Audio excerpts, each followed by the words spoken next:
एक ऐसा आदमी जो अपने आप को किंग ऑफ गुड टाइम्स कहता था, जो जेट में पूरी दुनिया घुमा करता था, जिसकी पार्टीज में बड़े बड़े बॉलीवुड स्टार होते थे, जिसकी पार्टीज में बड़े बड़े नेता होते थे, वो एक दिन ये देश छोड़कर भाग जाता है और पीछे छोड़ गया 9,000 करोड़ रुपए का लोन। जी हाँ दोस्तों, ये कहानी है विजय माल्या की, जो एक बहुत बड़ा बिजनेसमैन था।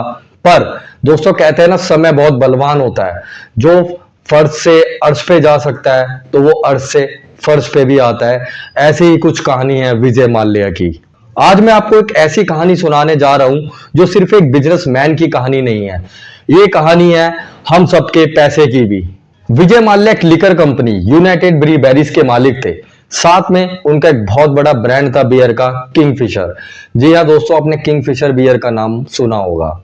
और वो इस बिजनेस में काफी अच्छा कर रहे थे, यानी डे बाय डे वो अपने लिकर के बिजनेस में ग्रो कर रहे थे। पर दोस्तों तभी इन्होंने एक और सपना देखा 2005 में कि उनकी खुद की जेट कंपनी हो। जी हाँ, एयरलाइंस का सपना।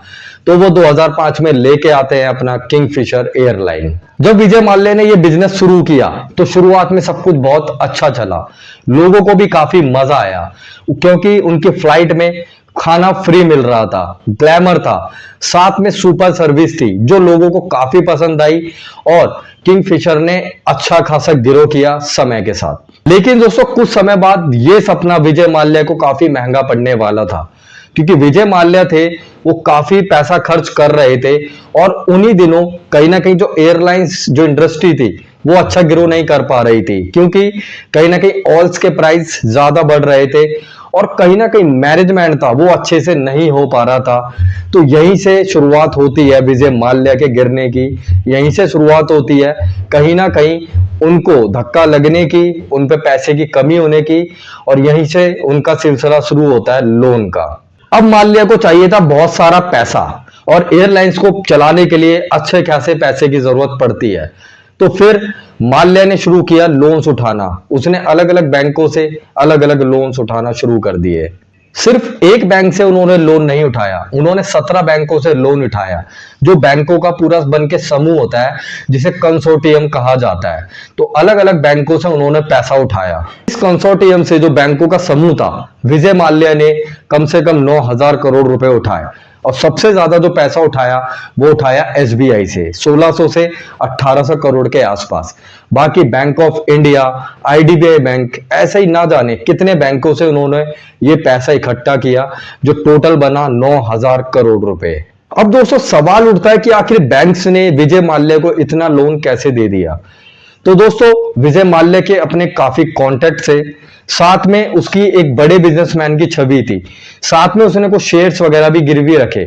तो यानी उसकी अप्रोच बड़ी थी, उसका जो एक अपना ऑरा था वो उसने जो मार्केट में बनाया हुआ था कि मैं जिस भी बिजनेस में हाथ रखूंगा वो बिजनेस बढ़ेगा बढ़ेगा।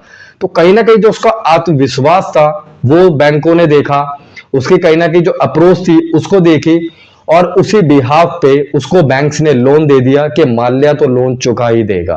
ऊपर से उसके पॉलिटिकल और बिजनेस कनेक्शन जो थे वो बहुत स्ट्रांग थे।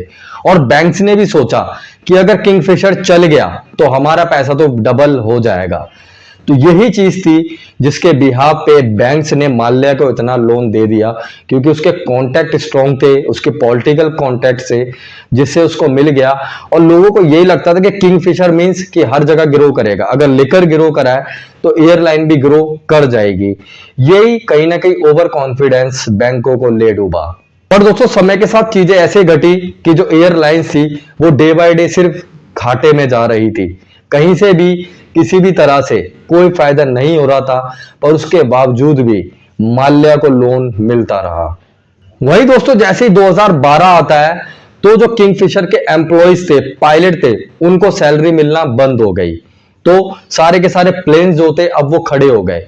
और जब वो खड़े हो गए तो जो अर्निंग हो रही थी अब वो भी होना बंद हो गई। तो एक बहुत बड़ा शॉक लगा जो वर्किंग थे एयरलाइन में, किंगफिशर में, और चीजें देखते देखते खराब होने लग गई। उसी वजह से उसी समय किंगफिशर का जो अपना लाइसेंस था वो भी सस्पेंड कर दिया गया। इसका मतलब ये हुआ कि इनकम थी जीरो और लोन का इंटरेस्ट डे बाय डे बढ़ रहा था, जो कि माल्या के लिए मुसीबतें बढ़ाने वाला था। अब दोस्तों चीजें धीरे धीरे खराब हो रही थी।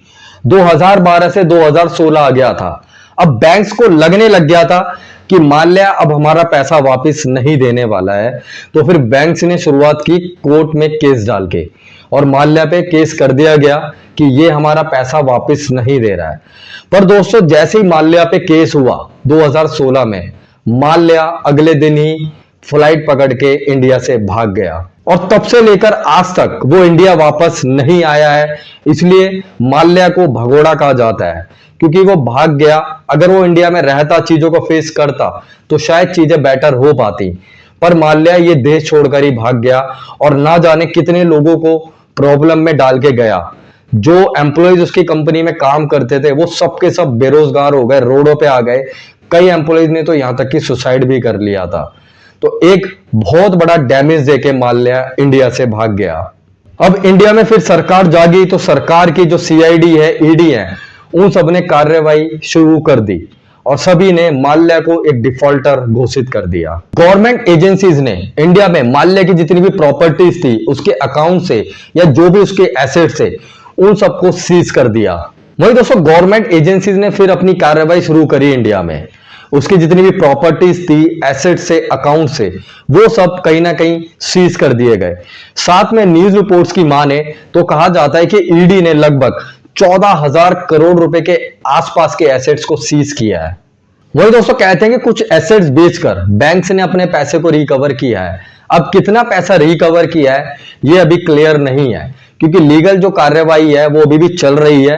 तो इसकी जो कहानी है वो अलग है, पर कहा जाता है कि बैंक्स ने अपने पैसे को रिकवर किया है। दोस्तों विजय माल्या अभी यूके में है, और यूके में इंडियन गवर्नमेंट ने केस डाला हुआ है। तो वहां पे माल्या के खिलाफ कार्रवाई चल रही है कोर्ट में, और इंडियन गवर्नमेंट यही कह रही है कि माल्या को इंडिया भेजा जाए। अब दोस्तों ये देखना बाकी है क्या माल्या इंडिया आएगा या कब तक आएगा, ये कहना अभी कुछ पॉसिबल नहीं है। फिर भी दोस्तों कुछ कॉन्फिडेंशियल प्रोसीडिंग्स चल रही हैं यूके में, कोर्ट में। तो अभी वो जो है पूरी तरीके से नहीं हुई है, इसलिए शायद माल्या भी इंडिया नहीं आ पाया है। अगर वो सारी चीजें क्लियर हो जाएंगी जितनी जल्दी, तो चांसेस है कि माल्या इंडिया आ सकता है। अब दोस्तों बात ये आती है कि आखिर बैंक्स फंसे कैसे माल्या के जाल में। तो इस कहानी से हम ये सीख सकते हैं कि जब एक बंदे के ऊपर पहले से अच्छा खासा कर्जा है, वो पहले से काफी लोन लेके बैठा हुआ है, तो उसे बार बार लोन क्यों दिया गया। साथ में जो कोलेटरल थे उनकी क्या अच्छी तरीके से पहचान की गई थी कि अगर कल को अगर ये पैसा वापस नहीं लौटाता है, तो क्या हमारे पास इसकी इतनी कोलेटरल है कि हम उससे पैसा रिकवर कर सकें। तो इन चीजों को क्या अच्छे से देखा गया था। साथ में जब उसको बिजनेस में इतना लॉस हो रहा था, तो उसके लॉसेस को क्यों इग्नोर किया गया, क्यों नहीं देखा गया कि जब ये उस बिजनेस से प्रॉफिट नहीं बना पा रहा है तो हम इसको बार बार लोन क्यों दे रहे हैं। क्योंकि बार बार लोन देने का मतलब था कि बैंक अपने आप को मुसीबत में डाल रहे थे।